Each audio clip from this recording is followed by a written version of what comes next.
और आज यहाँ पूरी शिद्दत के साथ ये लोग अपनी आवाज़ उठाएंगे। आप जो नाज़रीन सोशल मीडिया से देख रहे हैं वो लोग पूरे प्रोग्राम को देखें और जो यहाँ बैठे हैं वो यहाँ मुकर्रिरीन जो बात पेश करेंगे उनकी हिमायत करें, उनके साथ खड़े रहें, उनका साथ दें। तो आइए मैं आपके सामने इसी इलाके के नौजवान जो काफ़ी मुतहर्रिक हैं, फ़आल हैं, अपनी इल्मी सलाहियत भी रखते हैं, सईद अनवर राही, मैं उनको दावत देता हूँ कि इस मौजू पर वह अपने ख़िताब से हम सबको महसूस करें। जनाब सईद अनवर राही साहब। जैसे कि आप सबों को ये मालूमात मिली कि आज के दिन हमारे प्राइम मिनिस्टर श्री नरेंद्र मोदी जी के पैदाइश को हम लोग आज बेरोज़गार दिवस के तौर पर मना रहे हैं। सवाल यहाँ ये खड़ा होता है कि आज ये दिन मनाने की ज़रूरत क्यों पड़ी। एक प्राइम मिनिस्टर जो हमारे देश के हैं उनके पैदाइश के दिन को हम आज बेरोज़गार दिवस के रूप में क्यों मना रहे हैं। सवाल यही खड़ा होता है पहला कि आज ऐसी नौबत क्यों आ गई कि हम बेरोज़गार पढ़े लिखे नौजवान जो स्किल वाले हैं, जिनके अंदर हुनर है, जो एक मुकाम एक कोई प्लेटफॉर्म में जा सकता है, अपना जॉब ले सकते हैं और साथ ही साथ बहुत सारे व्यवहार कर सकते हैं, लेकिन कहीं ना कहीं ये सारे प्रोमिसेस जो हमारे मोदी जी ने कहा था उनकी बात को मैं आपको पहले दोहराना चाहूँगा। नरेंद्र मोदी जी 9 जनवरी 2014 को अपने भाषण में कहे थे कि मेरे भाइयों बहनों, मुझे बताइए कि चुराया हुआ पैसा जो विदेश गया हुआ है, जो काला धन विदेशों में है, क्या वो वापस आएगा कि नहीं आएगा। तो जनता ने जवाब दिया इसी उम्मीद से कि रुपया आएगा तो हमको भी मिलेगा। सब पहले हाँ आना चाहिए, आएगा। तो मोदी जी ने कहा कि एक एक रुपया, एक एक पाई मैं विदेश से वापस लेके आऊँगा और हमारे देश के सारे किसान और तमाम जितने नौजवान हैं हमारे देश के सभी को, जन जन को 15-15 लाख रुपया मैं एक एक के खाते में घुसाऊँगा। ये उनका वादा था और उनकी स्पीच है 9 जनवरी 2014 की। और उनमें उसने कहा था, हमारे मोदी जी ने कहा था कि जिस दिन बीजेपी को मौका मिलेगा अपने सत्ता को बरकरार करने की, सत्ता पे आने की, तो उन्होंने कहा था कि एक एक पैसा लाया जाएगा और हर हिंदुस्तानी के खाता में 15-15 लाख रुपया डाला जाएगा। तो हमारा जो अभी आज मांग है, हमें 15 लाख नहीं चाहिए, मुझे आपके 15 लाख हम सभी नौजवानों को, हम लोग उत्तर दिनाजपुर की सरजमीन से, बंगाल के उत्तर दिनाजपुर की सरजमीन से हम तमाम बेरोज़गार युवा हम लोग सवाल ये कर रहे हैं, हमें आपकी 15 लाख की ज़रूरत नहीं है, लेकिन हम में जो सलाहियत है, हम जो काम कर सकते हैं, हम जिस जॉब के लायक हैं, आप वो जो वैकेंसी जो कई सालों से आप नहीं निकाल रहे हैं। मैं पहले आपको और बता दूं कि मोदी जी ने जब सत्ता ग्रहण किया, सत्ता में आए, तो 7 अप्रैल 2014 को उन्होंने अपने भाषण में कहा था सबका साथ सबका विकास। उन्होंने ये कहा था, आप सब ने देखे होंगे, लेकिन ये कहीं ना कहीं उल्टा हो गया है। उन्होंने कहने का मकसद ये था कि सबका साथ और विकास सिर्फ उनका जो धनराशि वाले, जो बड़े बड़े जो कंपनी के मालिक हैं, जो बड़े बड़े विजय माल्या, उन्नू का मतलब विकास। कहीं ना कहीं खाता खुलवाया गया आम इंसानों का, आम जनताओं का, हर एक लोगों का, हर इंसान कहीं ना कहीं ये चीज़ इस उम्मीद से अपना अपना खाता खुलवाया कि मोदी जी कल 10 लाख 15 लाख रुपया हमारे खाता में देंगे।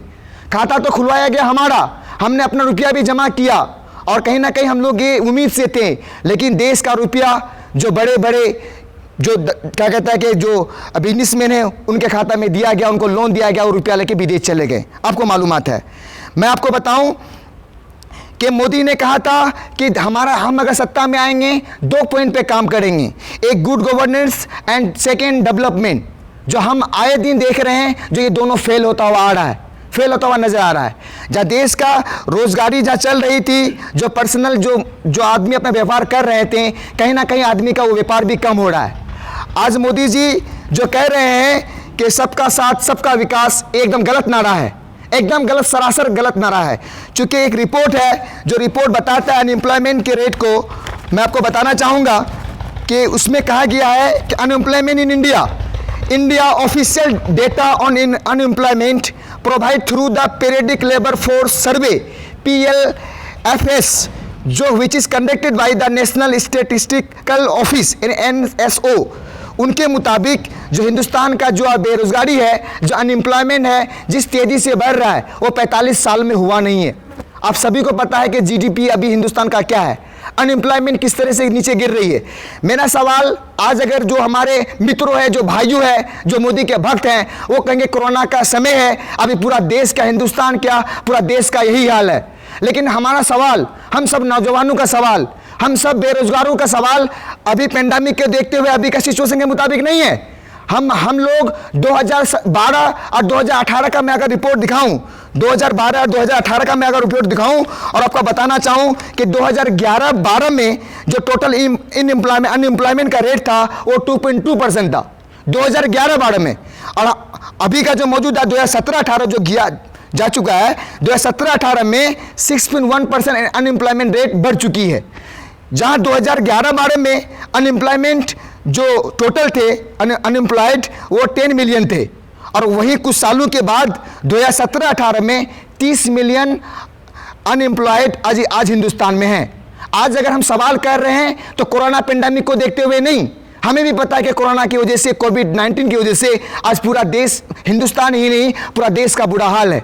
लेकिन आज का रिपोर्ट, आज की हमारी मांग सिर्फ आज इस साल 2020 में जो आज कोरोना पेंडेमिक जो हम लोग 2019 के दिसंबर से हम लोग झूलते हुए अब तक आ रहे हैं, ये हम सवाल नहीं है। सवाल कोरोना को देखते हुए 2019 या 2020 की बात नहीं है। हम लोगों की सवाल है 2017-18 के रिपोर्ट के मुताबिक, हम लोगों की सवाल है हम लोगों की बेरोजगारी के मुताबिक, हम लोगों का सवाल है हम लोगों की तरक्की के मुताबिक, हम लोगों का सवाल है कि हम लोग जिस चीज़ के लायक हैं, जिस वैकेंसी के लायक हैं, NTPC, CGL और बाकी जो भी जॉब्स होते हैं जिनकी वैकेंसियाँ तो निकाली जाती है, करोड़ों रुपया, करोड़ों अरबों रुपया हम सब स्टूडेंट जो बेरोजगार हैं, जो कहीं ना कहीं माँ बाप के पैसों से पलते हैं, कहीं ना कहीं हम लोग को अपना धान चावल और कोई चीज़ को हम लोग ख़त्म करने के बाद 500 रुपया या 700 रुपया हम लोगों को क्या कहता है कि क्या जॉब के क्या कहता है कि कोई फॉर्म भरने के लिए हम लोग को देना पड़ता है। लेकिन हम लोग इस उम्मीद से NTPC का भी एग्ज़ाम नहीं हुआ, CGL जो देते हैं उनका भी एग्ज़ाम नहीं हुआ, कहीं ना कहीं बहुत सारे ऐसे एग्ज़ाम्स है जो गवर्नमेंट कंडक्ट करती हैं उनको भी ढीला छोड़ा गया है। तो हम सबका जवाब, सवाल यही है मोदी जी से कि आप इस बात को सोचिए कि आपके जन्म दिवस को आज बेरोजगार दिन को क्यों मनाना पड़ रहा है। क्योंकि आप ही ने कहा था कि देश के अगर सत्ता में बीजेपी सरकार आएगी, अगर सत्ता में बीजेपी सरकार आएगी तो 2 करोड़ युवाओं को रोजगार दिया जाएगा। बोला था कि नहीं बोला था? बोला था। आप सबको पता है, आप सबको पता है, साथ साथ में हिंदुस्तान के बाहर और पूरे दुनिया के जितने भी कंट्री हैं वो सब ने भी सुना था मोदी जी का वो भाषण कि हर साल 2 करोड़ युवाओं को जॉब दी जाएगी, उनको जॉब दी जाएगी उनके सलाहियत के मुताबिक। लेकिन यहाँ अफसोस की बात, 2 करोड़ का कितने करोड़ों को उनके जॉब से निकाला जा रहा है। आज हम जॉब की बात करते हैं तो मोदी जी बोलते हैं कि पकौड़ा बेचना भी एक जॉब है, एक रोजगार है, चाय बेचना भी एक रोजगार है। मैं ये कह रहा हूं जो भाई मेरा MBA कर चुका है, जो हमारा भाई इलेक्ट्रॉनिक इंजीनियरिंग किया है, जो हमारे भाई PhD किए हैं, तो क्या वो पकौड़ा बेचने के लिए किए हैं? क्या देश का यही स्थिति है? क्या देश के जो पढ़े लिखे हैं, जो तालीम याफ्ता है, तो क्या वो पकौड़े बेचने के लिए और क्या वो चाय बनाने के लिए, क्या वो इलाके में जाकर के गली गली में सब्जी बेचने के लिए और पढ़ाई लिखाई किए हैं? अगर वो हक की सवाल उठाता है, वो आवाज़ उठाता है कि हमें अपना जो जिस सलाहियत के मुताबिक है वो आप वैकेंसी दीजिए। क्योंकि हम बेरोजगार, हम लोग मेहनती हैं, हम लोग मेहनत करके एग्ज़ाम करेक्ट करते हैं, क्योंकि हम लोग एग्ज़ाम करेक्ट करते हैं, मेहनत करके एग्ज़ाम पढ़ लिख करके करेक्ट करते हैं। और हम लोग का वादा, हम लोग का अपना अपील भी है। मैं ये कहना चाहूँगा मोदी जी से, हम सब कहने चाहेंगे कि जो बेरोजगारी है, इन समस्याओं पर बात करे, सिर्फ बात ये ना करे। क्योंकि आज की गोदी मीडिया जहाँ बात करनी चाहिए GDP की, वहाँ बात किया जा रहा है आज आपका क्या कहता है कि अलग अलग सुपरस्टारों की, उनका डेथ के बारे में, उसके इसके बारे में, फल्ला का मंत्री का बेटी का क्या शादी हुआ, कहाँ क्या हुआ।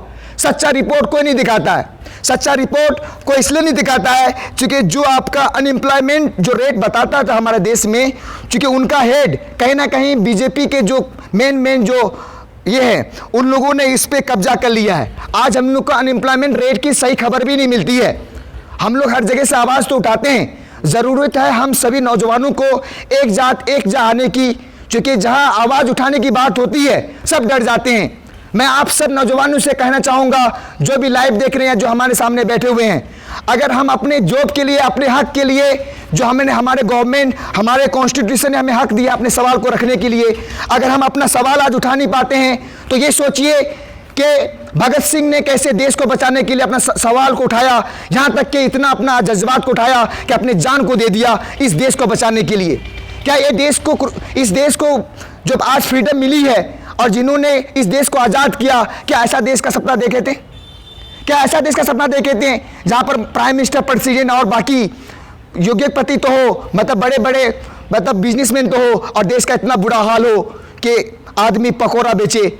आज अनएम्प्लॉयमेंट कम होने की वजह से क्राइम रेट भी बढ़ चुकी है, आप सबों को मालूम है। तो मैं कहना ये चाहूँगा तमाम नौजवानों को, आपको किसी से डरने की ज़रूरत नहीं है। आप अपने हक के लिए एक इंडियन कॉन्स्टिट्यूशन के मुताबिक सवालों को उठाए और एकजुट होने की ज़रूरत है। हम नौजवान चाहेंगे तो हम लोग गवर्नमेंट पे बैठे, जो तख्त पे बैठे हुए उनको बैठा भी सकते, तो उतरा भी सकते हैं। हम चाहेंगे जो तख्त पे बैठे हुए हैं उनके तमाम कामों को हम रोक भी सकते हैं, अगर नौजवान चाहे तो। किसी एक के चाहने से नहीं, हर नौजवान को आगे आना होगा, हर नौजवान को अपना सवाल उठाना होगा, हर नौजवान को एक जगह आना होगा और अपनी सवालों को रखना होगा। मैं बस यही बात करके आपसे मैं अलविदा चाहता हूं कि अगर ये देश आज़ाद हुआ है तो इनकलाबी नौजवानों से, इनकलाबी साथियों से, वो भगत सिंह का नारा, वो खुदीराम बोस का नारा, वो हमारे सुभाष चंद्र बोस जिसने कहा था give me bullet I will give you freedom, आप मुझे खून दो मैं आज़ादी दूंगा। आज हमारे देश को भी उस चीज़ की ज़रूरत है, क्योंकि देश में आज़ादी तो मिली है, पहले हमारे पूर्वज राजा महाराजाओं की गुलामी करते थे, उसके बाद हम लोगों ने अंग्रेजों का गुलामी किया। आज हम पढ़े लिखे नौजवान आज कहीं ना कहीं, आज ये जो जाहिल मंत्री है जिनको जानकारी नहीं है कि एम्प्लॉयमेंट रेट को कैसे बढ़ाया जाए, किस तरह से देश में रोजगार को बढ़ाया जाए, किस तरह से कौन किस काम का, जो MBA किया हुआ है, जो इंजीनियरिंग है, जो साइंटिस्ट है, जो PhD की हुए हैं, उनको किस तरह का काम दिया जाए, जिनको इन चीज़ की मालूमात नहीं है। तो मैं कहता हूँ कि ऐसे निकम्मे, ऐसे सरकार में बैठे हुए जिनके पास जवाब नहीं हम नौजवानों का, जो उल्टा जवाब देते कि पकौड़ा तलिए और चाय बेचिए, तो मैं समझता हूँ कि ऐसे गवर्नमेंट जो आज बैठी हुई है तो उनको जागने की जरूरत है कि हिंदुस्तान के नौजवान आपसे सवाल कर रहे हैं अपने हक के लिए और देश को आगे बढ़ाने के लिए। बस मैं अपनी यही बातों के साथ आप सबसे अलविदा चाहता हूं। जय हिंद, जय भारत।